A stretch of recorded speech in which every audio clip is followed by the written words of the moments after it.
నిజంగుల్లా ఎవ్వరు కష్టపడ్డది అది రూపాయి అయినా చారానైనా ఆటైనా దేని విలువ దానికే ఉంటుంది. అది సంపాదించిన వాళ్ళకి మాత్రమే తెలుస్తుంది. ఇక మా ముచ్చట అంటారా, పెళ్ళైనాక ఖచ్చితంగా ఆడోళ్ళకైనా మగవాళ్ళకైనా రింగ్ ఉండాలి అని అంటారు.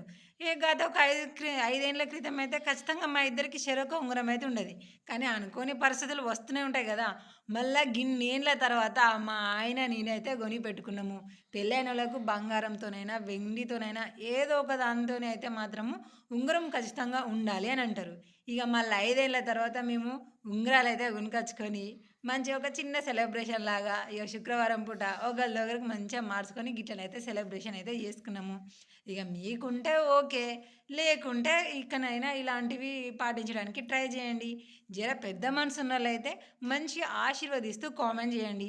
జర కుళ్ళుబోతోళ్ళైతే వీడియోలు మీరు చూడడం ఇక్కడి నుంచెల్లే స్టాప్ చేయాలి. ఇక మంచి మనసున్నోళ్ళైతే ఆశీర్వదించడం మాత్రం మర్చిపోకుల్లి.